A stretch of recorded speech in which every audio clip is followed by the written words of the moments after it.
देखिए, आज सभी छात्र संगठनों के प्रतिनिधि मौजूद थे और वार्ता हुई।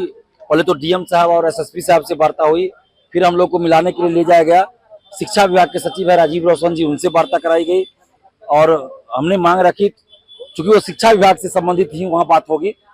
तो TRE-4 और लाइब्रेरियन को लेकर बातचीत हुई, तो उसमें हम लोगों ने मांग रखी थी कि TRE-4 में सिर्फ एक परीक्षा हो, निगेटिव मार्किंग हटे, वन कैंडिडेट वन रिजल्ट लागू हो, रिजल्ट से पहले सर्टिफिकेट की जांच हो, उम्र सीमा में छूट दी जाए और सीटों की संख्या बढ़ाई जाए। तो इस पर जो शिक्षा सचिव है राजीव रोशन सर, उन्होंने कहा, बात की उन्होंने बीपीएससी से, सीएमओ से बात हुई, उनकी बातचीत हुई उसी समय। उसके बाद उन्होंने कहा कि बीपीएससी का कहना है कि हम अपनी सभी परीक्षाओं में पीटी मेंस लागू कर रहे हैं, सिर्फ TRE-4 में नहीं कर रहे हैं बल्कि सभी परीक्षाओं में कर रहे हैं। अगर सिर्फ TRE-4 में करते तो हम वापस ले लेते, लेकिन हम अपनी सभी परीक्षाओं में पीटी मेंस कर रहे हैं।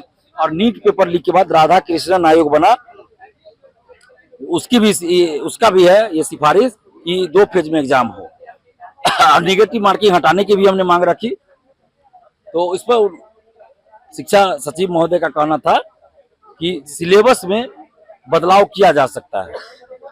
अगर आप लोग अभ्यर्थी तैयार हो पीटी मेंस के साथ, तो पीटी के सिलेबस में बदलाव किया जा सकता है कि पीटी के सिलेबस में कि 50% चाइल्ड साइकोलॉजी से, 30% बिहार स्पेशल से, बिहार से संबंधित प्रश्न, और 20% जीके जीएस से क्वेश्चन रहेगा। वन कैंडिडेट वन रिजल्ट रहेगा। इस पे वो सहमत हुए कि हम ये कर सकते हैं और इससे संबंधित उन्होंने लेटर भी जारी किया शिक्षा विभाग ने, और बीपीएससी को लेटर भेजा गया।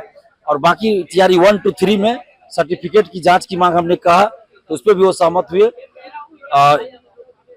बाकी मांग जो थी निगेटिव मार्किंग, इस पर उन्होंने कहा बीपीएससी नहीं हटाना चाहती। उनका कहना है सभी माने एग्जाम में वो निगेटिव मार्किंग कर रही है। तो ये जो सिलेबस है, ये शिक्षा विभाग के अधिकारी महोदय ने कहा, जो वार्ता हुई वो हमने बताया। अब हम लोग आगे क्या करेंगे, तो अभ्यर्थियों से हम बात करेंगे, मीटिंग करेंगे।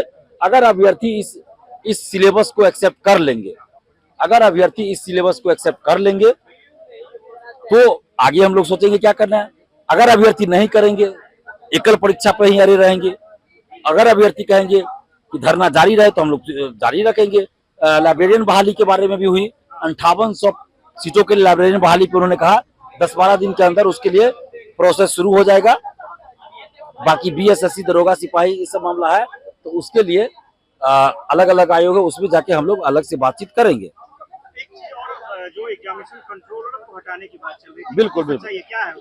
देखिए, जो उन्होंने कहा राजेश कुमार जी ने, हाथी चले बाजार कुत्ता भूखे हजार, तो जैसे ही ये मीडिया में उन्होंने कहा प्रेस कॉन्फ्रेंस, उसके तुरंत बाद हमारे साथियों ने और यहाँ मौजूद सभी अभ्यर्थियों ने, सभी हमारे साथी ही हैं, शहबाज आलम है, भूपेश जी हैं, नवीन जी हैं, सभी लोगों ने मिलकर, अभ्यर्थियों ने मिलकर आवाज उठाई है इस मंच से कि परीक्षा नियंत्रक राजेश कुमार को बर्खास्त किया जाए, हटाया जाए।